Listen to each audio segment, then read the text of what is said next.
Lo. Gandang gabi, bayan. Luzon, Visayas, Mindanao, and Saudi Arabia.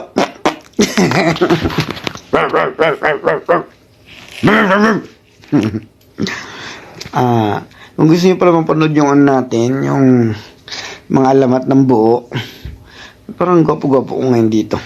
Iyon eh.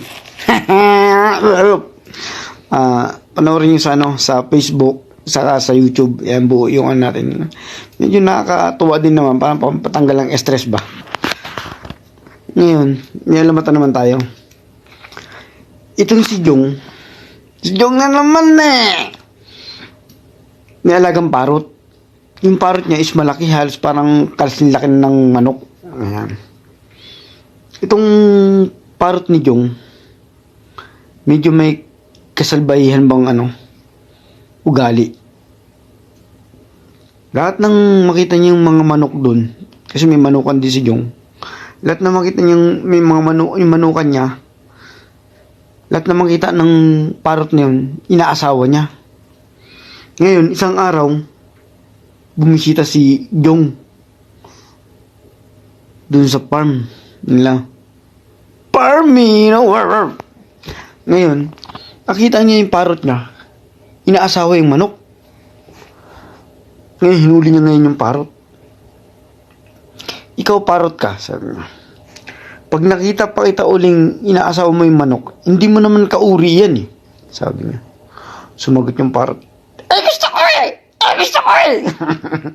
Sabi, hindi mo kauri yan. Pag yan inulit mo uli na asawahin yung mga manok na yan, kakalbuhin kita, sabi niya.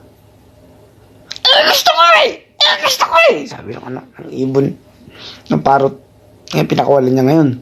Huwag mo na ulitin yan, ha? Hindi. Umalis na ulit si Jong. Yung bagaan, bumalik na naman siya ng farm. Pakita niya, inaasawa na naman yung Hinuli niya na naman yung kakalbuhin na kita. Hinuli niya yung parot, kinalbo na naman ito ni Jong. Nakalbo niya na yung parot. Sabi niya, sa sunod na linggo, sabi ni Jong, may bisita akong darating, ha? Huwag kang masyadong madaldal at huwag kang gagawa ng hindi maganda. Ayoko nga! Sabi na ko ng parot. Ayoko nga! Sabi niya, huwag kang magulo. Pag, lalagasin ko lahat yung buhok mo, yung balahibo mo.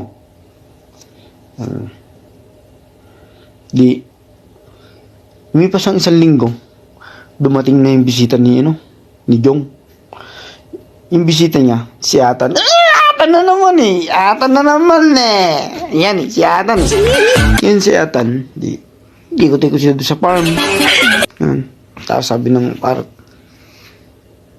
Bas! Yan may bisita mo! Huwag kang makulit yan, parot. Sabi naman ni Atan, ang cute naman ng parot mo. Pre, nagsasalita. Oo, sabi niya, madaldal yan. Sabi niya, pag ginausap mo, sabi niya. Dito lang nakawala lang dito yan sa farm, sabi niya. Ngayon, siyempre, pag-iikot nila, inabot na ng tanghali, kumain sila ngayon. Sabi ngayon to ni Jong, kakain na sila sabi niya. Pre, baka pwede mong pakitanggal yung sombrero mo at magdarasal mo tayo bago tayo kumain. Nakita ngayon ng parot. Pagtanggal ng sombrero, lumipad ngayon yung parot, sarapan nila. Sabi ng parot, Boss Jong!